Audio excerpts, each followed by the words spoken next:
abroad, for example, when they come and start to work with their territory, with their animals.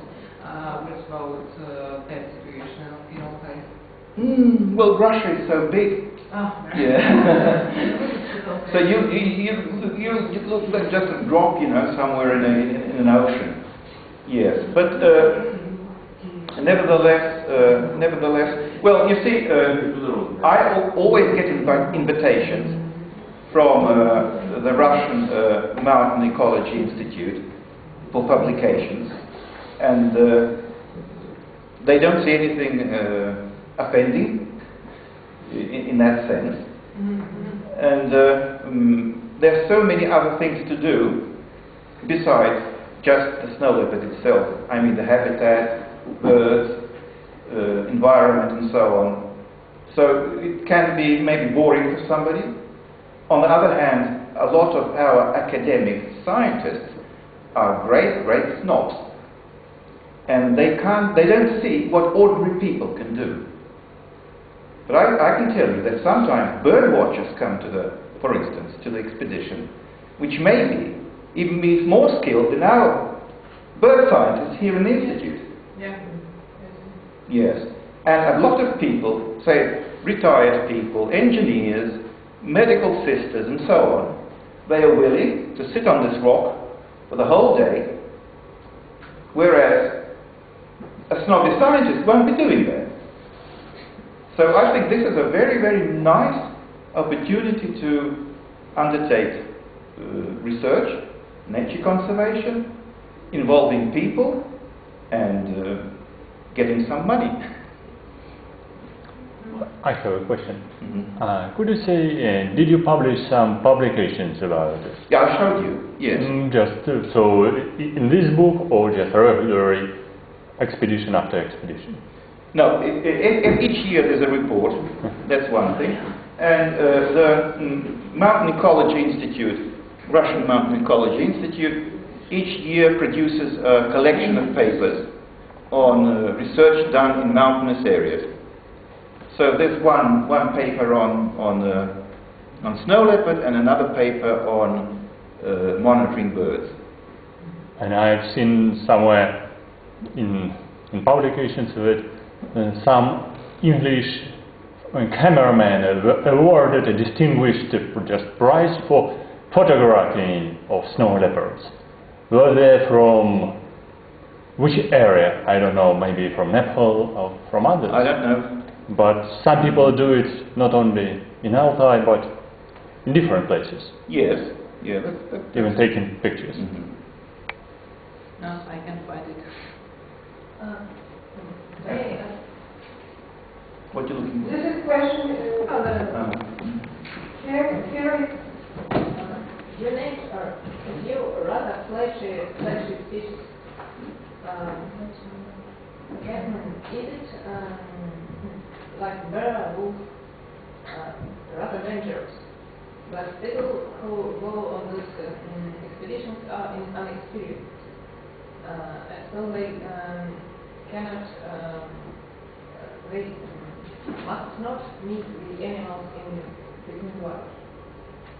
Is it possible to say that this expedition, an expedition to research bears, is more an expedition about researching bear habitat? Yes, it's quite a lot of emphasis is made also on habitats. It's not only on the animal itself, because it's quite difficult to only focus on a flagship species, but we also take into account the habitat, which is as interesting and is important for the flagship species itself. So you can make a conclusion on both. Do you have any botanists with you on expeditions? No, there's no special botanist, but one of our devoted, I would say, team members, which has visited the Altai for 5 or 6 years. She's a molecular biologist, but her hobby is to collect plants. So she has been collecting and identifying them, making pictures. So at the base camp we have a folder with most of these plants which are common, and usually people are quite curious, want to know what's that plant, and so on. Maybe any mycologist? No. Once again, it's very difficult, to attract people and say, we'll be studying beetles, or we'll be studying some frogs, or something like that. It doesn't sound for them exciting. But if it's a bear or a wolf or something like that, oh yes, yeah, we'll go for that. Any more questions? Excuse me. You said that snow leopard is daunted by large pasture dogs. Is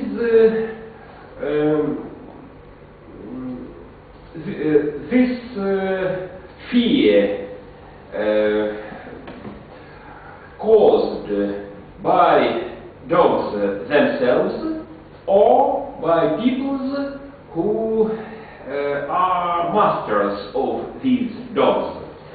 In other words, can dogs kill the snow leopard? And are there data about snow leopards killed by large dogs or by wolves? I don't know anything exactly about that, but I know that dogs can chase away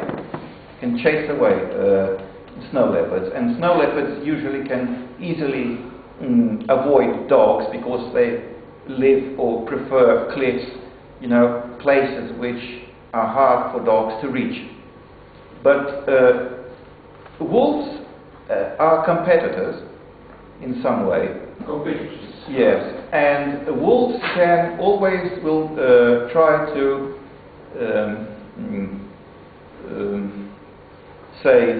take over the prey which the snow leopard has taken, and it's some kind of relationship, I would say, like between a dog and a cat. And the snow leopards are quite shy and always will retreat. Yes. So in the data sheets, we always make a note of is there wolf sign or not? Because the more wolves, the less chances for snow leopard. Then there's also a threat coming from wolves because, at least in Soviet times, the wolves were poisoned by the locals. So the bait, the poisoned bait, could be taken up by, say, a snow leopard. Then leg traps are put on to capture wolves, and that also can be a threat to snow leopard. So wolves, in that sense, also are a threat to snow leopard well-being.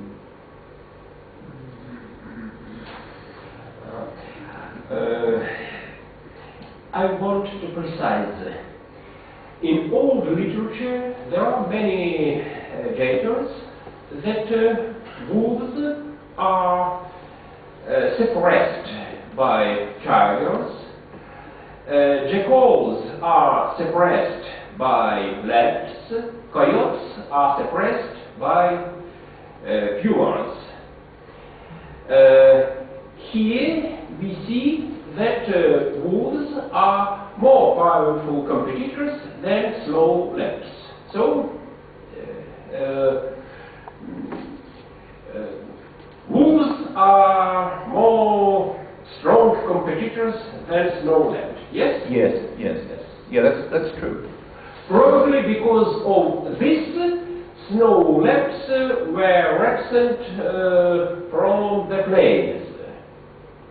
Probably. Well, yes, you know, they don't meet quite often together. Although wolves are met everywhere. You know, it's just a myth that wolves are in the forest. Wolves can be met anywhere. And of course they can come across snow leopards.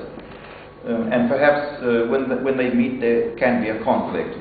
But what you can get from the literature is that snow leopards always try to evade, avoid any conflict. And this is a variance of the rule of always some variance, not at all.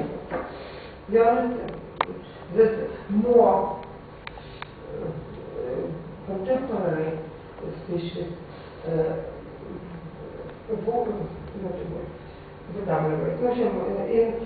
this is the variance of vertical variance. You understand? Yes, I understand. But you have to take into account that although I showed you the figures, 1,500 meters at the lowest level, assume that snow leopards occupy. But in the Russian Altai, they have been found even at lower altitudes, 990. And there's also radio-collared snow leopards in Mongolia, which have been moving from one mountain range to another mountain range and covering 200 kilometers of desert, flatland. Yes. So, of course, they can be anywhere. It's just the rocky, the mountainous area which is their core habitat and where the primary prey species are met. Did you see a leopard close to you? Not close, yeah. Only 3 times. I remember a movie, maybe it was Life of Mammals by Attenborough, by BBC, sorry. And there was a comment that when they show a movie with a snow leopard, they say that it is the only, or it is the first movie with a snow leopard near his, it was her, it was a female near her roost. Is it true? Is it? Well, I don't know exactly, can't say. So it is. Did you find roosts of snow leopards? Shelters? No. Well, actually, we are there in the summertime when the females, if they have cubs, they are already on the move. Yeah, so there's no dens or anything like that. We've never come across something like that. I see. Okay. And then